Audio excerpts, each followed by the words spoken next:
কিন্তু প্রশাসনের শ্লথ ও ঢিলেঢালা আচরণের কারণে সমাজে দুষ্কৃতিকারীরা নানাভাবেই আশকারা পাচ্ছেন। অবিলম্বে সত্যিকার অর্থে আইনের শাসন বলবৎ করে সমাজে প্রকৃত দুষ্কৃতিকারীদের শাস্তি নিশ্চিত করা হোক।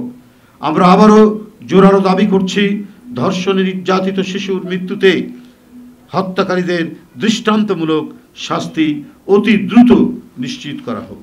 দীর্ঘ দুঃশাসনের মানবিকতা, নৈতিকতা, ন্যায্যতা, ন্যায় বিচার অদৃশ্য করেছিলেন শেখ হাসিনা। অপকর্মকারীরা অধিকাংশই ছিল শেখ হাসিনার দলের লোক, কারণ এরা জনসেবার চেয়ে আত্মসেবাকেই বড় করে দেখেছেন। কিসের দেশ, কিসের জনসভা? এক একটা মন্ত্রী আঙ্গুল ফুলে, এক একটা এমপি, আওয়ামী লীগের লোকজন আঙ্গুল ফুলে কলা গাছ হয়েছেন। একজন ছাত্র নেতা সে 2000 কোটি টাকা পাচার করে, ছাত্রলীগের এক নেতা। এ ধরনের অসংখ্য ঘটনা বুড়ি যে দেশে দুর্নীতি, যে দেশে টাকা পাচার হয়, সেই দেশে নারী শিশু নির্যাতন তো একটা স্বাভাবিক ঘটনা। কারণ এই ক্ষমতাসীনরাই, তৎকালীন ক্ষমতাসীনরাই এই অনাচারগুলোকে প্রতিষ্ঠিত করেছে বলেই নারীরা, শিশুরা কেউ রেহাই পায়নি। প্রিয় সাংবাদিক বন্ধুগণ, বর্তমান সময়ে নির্যাতিত আসিয়াকে ধর্ষণের পর মৃত্যুর বিষয়টি কোনো মতেই দেশবাসী মেনে নিতে পারছে না।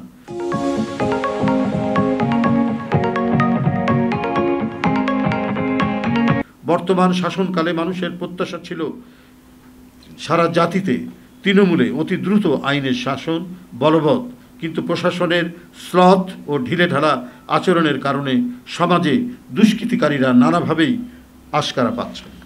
মানুষের সমবেত ধ্বনি ন্যায় বিচার নিশ্চিত করা, কিন্তু সেটি যদি অনুপস্থিত থাকে তাহলে অন্তর্বর্তীকালীন সরকারের গ্রহণযোগ্যতা হ্রাস পেতে থাকবে।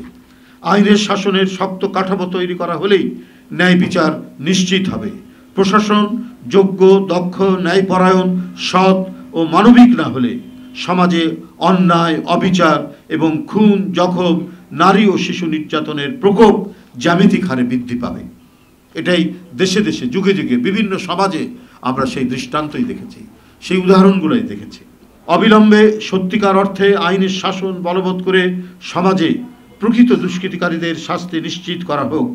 আমরা আবারও জোরালো দাবি করছি, ধর্ষণে নির্যাতিত শিশুর মৃত্যুতে হত্যাকারীদের দৃষ্টান্তমূলক শাস্তি অতি দ্রুত নিশ্চিত করা হোক।